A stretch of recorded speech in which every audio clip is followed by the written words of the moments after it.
অঙ্ক করে ভোট কারচুপির অকট্য প্রমাণ দিলেন অনলাইন অ্যাক্টিভিস্ট পিনাকি ভট্টাচার্য।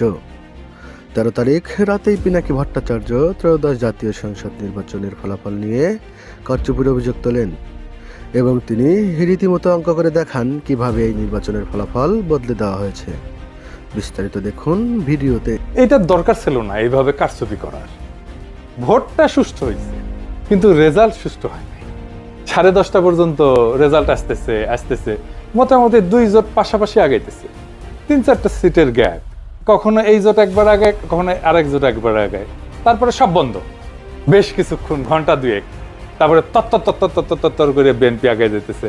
আর জামাত জোট মনে হয় ঢাকার জ্যামে আটকেছে, আর নড়ার চড়ার কোনো নাম নাই, ওইখানেই থাকলো। 40 থেকে বিএনপি 208 হইল। আচ্ছা বলেন তো, কখনো এভাবে ডেটা ফাংশন করে? ভোটের সব তো ডেটা, অঙ্ক, এটা কি এইভাবে ফাংশন করে? মানে এটা বিজ্ঞানের কথা, ব্রেনটের কথা আর কি, এডুকেশনের কথা। এগুলো তো র্যান্ডম নাম্বার। যেভাবে ভোটের রেজাল্ট ঘোষণা করা হয়েছে এর কোনো প্যাটার্ন মানে নাই। আপনি এই ডেটা যে কোনো ম্যাথমেটিক্যাল স্ট্যাটিস্টিক্যাল মডেলে ফেলেন, তারপরে দেখবেন এটা ম্যানিপুলেশন হয়েছে।